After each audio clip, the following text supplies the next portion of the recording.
Oh my God. Abantu rero bakoresha network ya 4G mwahuye n'ikibazo gikomeye nje kubahumuriza nimba mutari munabizi. Mwahuye n'ikibazo kijyanye no kubura internet kandi muzi ko iyo internet yirukanka ya 4G. Bivuga ngo internet ya 4G muri iyi minsi ku bantu bayikoresha habayemo ikibazo gikomeye, ntago iri gutanga service uko bigomba gukorwa. Dore va ku giti dore umuntu internet yihuta iraha. Ya internet twari twarataye, twari twarasize inyuma cyane, tukajya ku gisekuru cya kane, tugiye kwigarukira aka kanya. Wowe nimba uri maso ukaba Oh my God. witeguye neza kuba wakoresha internet nkuko bisanzwe, kurikirana iyi video paka irangiye, uramenya neza uburyo ugiye kubona internet. Oh my Ya setting God. muri telefone yawe, nurangiza uhitemo network and internet, uhitemo sims, hanyuma umanuke hasi.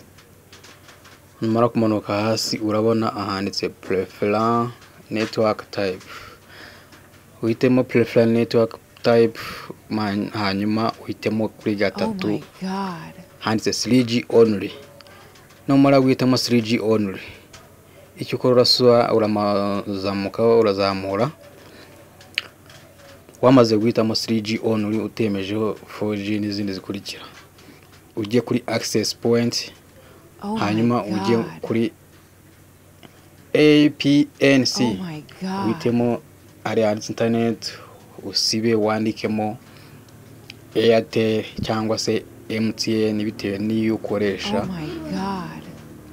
Nibirangira ubusubira hasi APN wandikemo internet.com, Oh my God.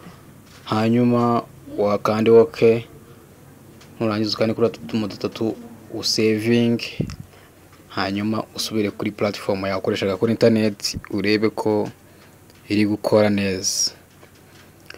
Numara gusuzuma ko ikora neza, nanjye reka nze nkwereke neza ko internet yanjye irimo irakora maze kubitekinika. Iyo twari twarizihiye imaze kudutenguha, mukurikirane neza. Oh my God. Urabona mu kanya najyagaho bikanga, urabona haje kiriya cy'urutwe, Oh my God. urabona isifunguka. Dore n'abari live urababona, uravuga ngo ikoze neza Oh cyane. my God. Noneho haje n'umusazi mu muceri arimo avuza induru imbere y'amazi menshi. Okay.